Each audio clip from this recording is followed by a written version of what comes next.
Hi folks, welcome to the Prepared Homestead. This is Travis. Thank you all for stopping by to watch. Well, it's of course another hot day around here, but we might be getting a little bit of relief. They're calling for some rain overnight, and over the next 7 or 8 days, it looks like a chance of rain just about every day.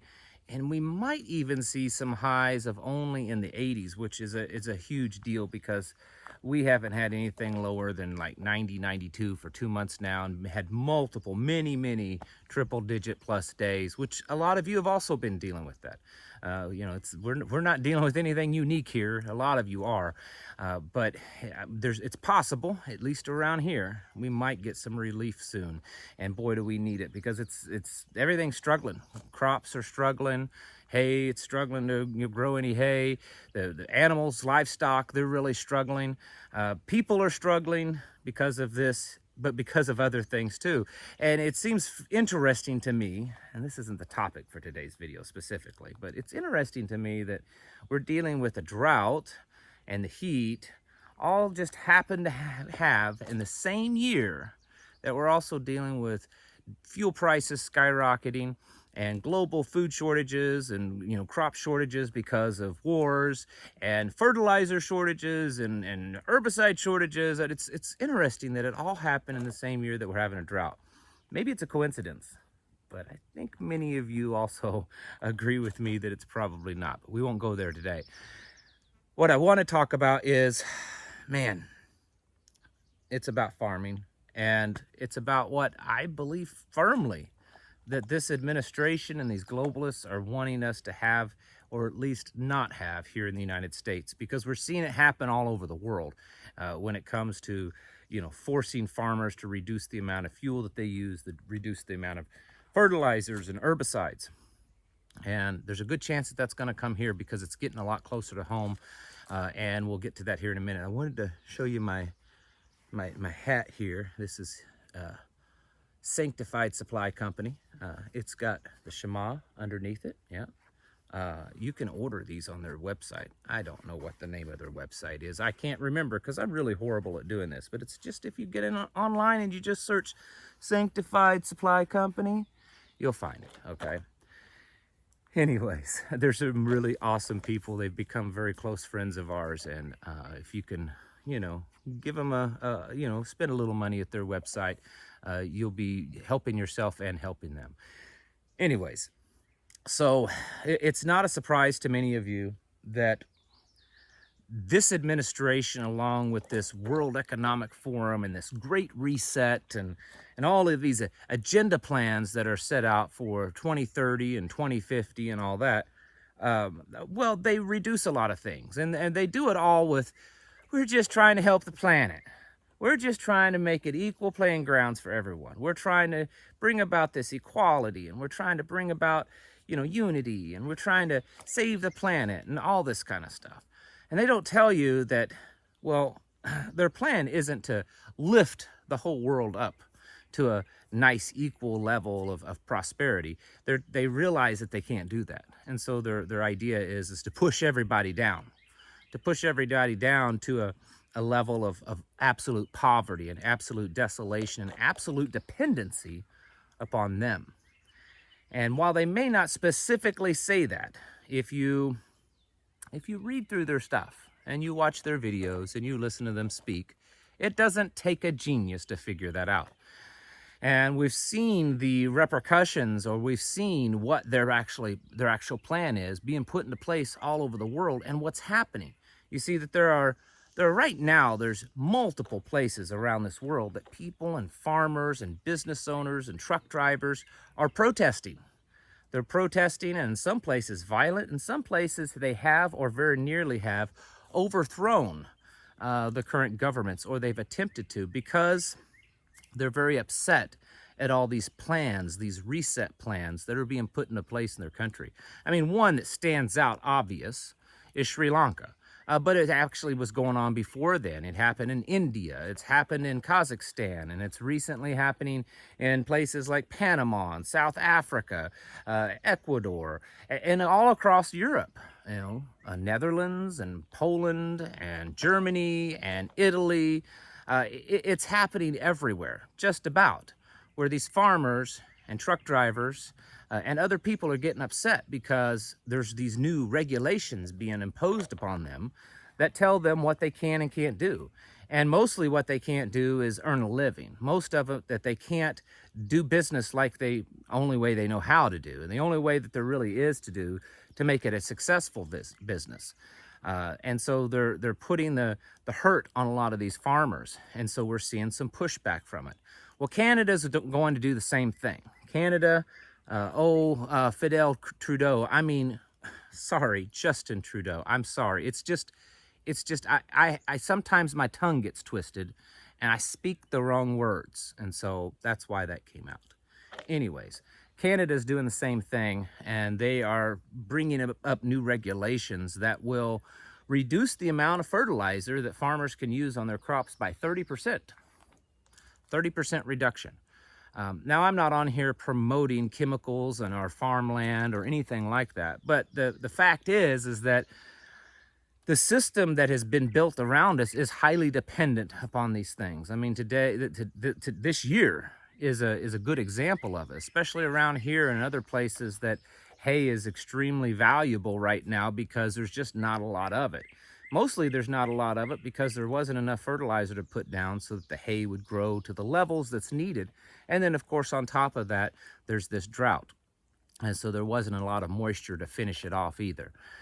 But folks, their plan is to force farmers to reduce the things that they use and do to produce food for you and everyone else in the world. They want to reduce the amount of fertilizer, they want to reduce the amount of herbicide, they want to reduce the amount of fossil fuels used, and eventually they want to reduce the amount of livestock, and they want to reduce the amount of land that's farmed.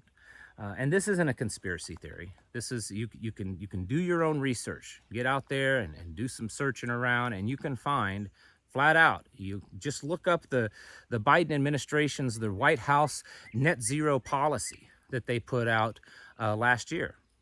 He signed an executive order last November pushing this net zero carbon emission policy so that it would be in place by at least 2050, but really sooner than that. A lot of these policies they want to have in place by 2023, 2025, 2030, 2045.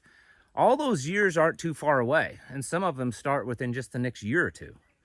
And we're already seeing that happen. So we see what's going on around the world, and we see the reaction to that. We see how the economies of these countries are starting to really hurt because, you know, you can't do these things just out of nowhere and expect that there'll be enough food produced and there'll be enough, you know, jobs for people. And you can't expect that because it's just not going to happen. You can't just reduce the amount of emissions and reduce the amount of farming and expect that farmers can produce the same amount of food. It just doesn't work that way. And so we're seeing that. We're seeing the hurt that it's causing now economically, but within 6 months to a year, we will be witnessing the hurt that it's happening to actual food amounts, the actual real numbers, the reduction of foods because they're not able to produce as much food. And so that's happening in Canada also. There's already people forming protests, and I believe it's Ottawa, their capital, farmers and other people.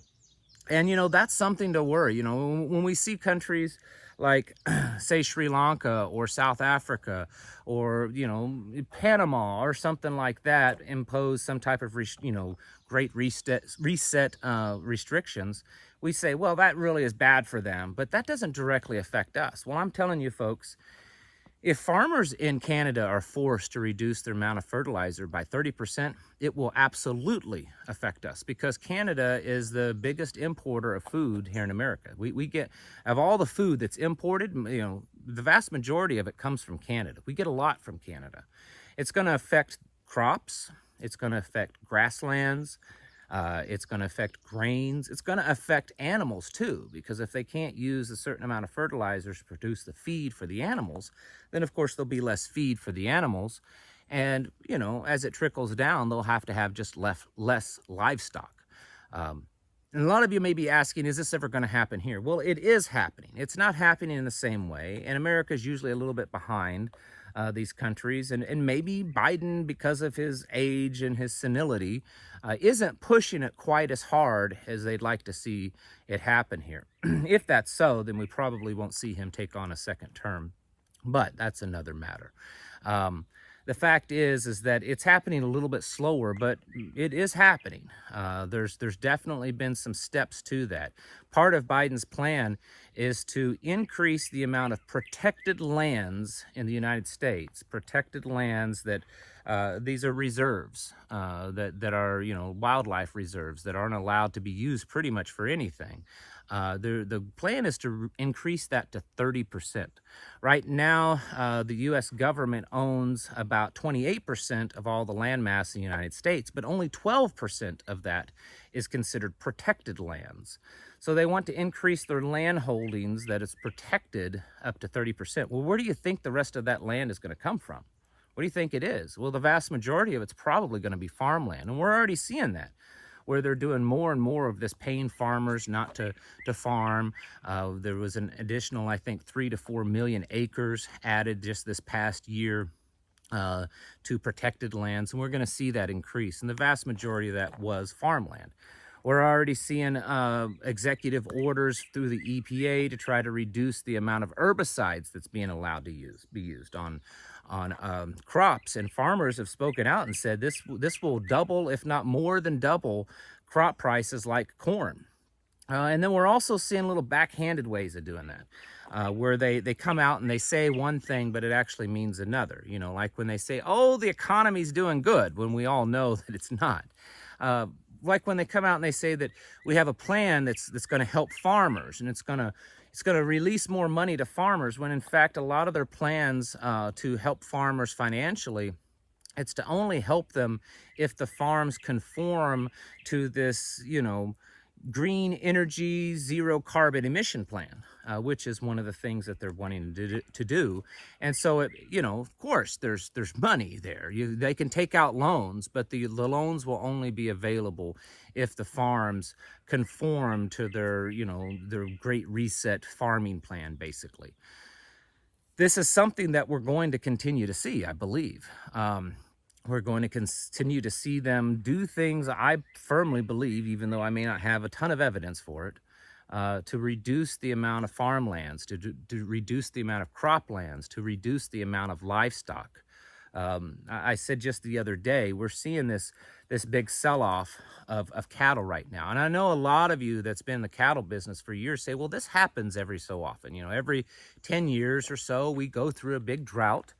And, you know, it's hotter and less water, and cattle, you know, ranchers, they sell off a lot of their cattle. And that's true.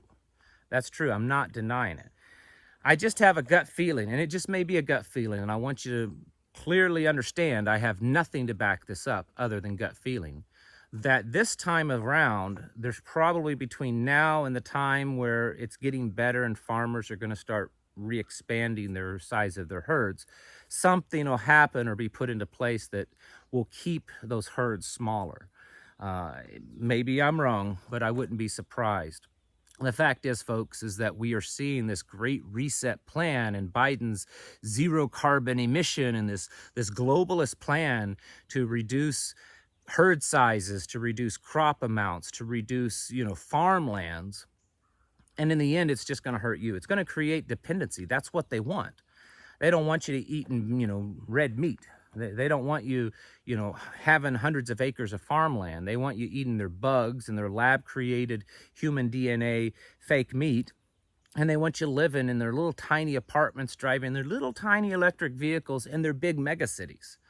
Now, I know that sounds crazy, but if you read their plans, that's exactly what it says. It's flat out says that, you know, mega cities, small apartments, won't really own anything. You'll rent stuff, and at most you'll drive a small electric vehicle that has about a 60-mile, you know, capacity. That's right out of their books, folks. This is happening. It's happening around us, and not only is it happening, but the backlash, the turmoil, the chaos that ensues is happening around the world. And if this stuff starts to get implemented here in the United States, where we're already seeing the tensions in America probably tighter than we've ever seen before. At what point could something like, a riot or even bigger, major protests and rebellions kind of kick off here in the United States? These are the things that we have to be prepared for. Not just the food side of it, most certainly we do, but also the potential violence, the potential chaos, and then what that will lead to. Because it's all part of one big plan, folks, and we have to plan ourselves accordingly for their greater plan. This is why we have to prepare. This is why we make our connections. This is why we become self-sufficient and build our own resiliency and do the things that we do to get ourselves ready for what we are facing, for what is already happening, for this SHTF that is, it's happening as we speak, and it's getting bigger and bigger. Folks, get your houses in order. Prepare yourselves mentally, physically, and spiritually. Thank you for watching, and I'll catch you in the next video.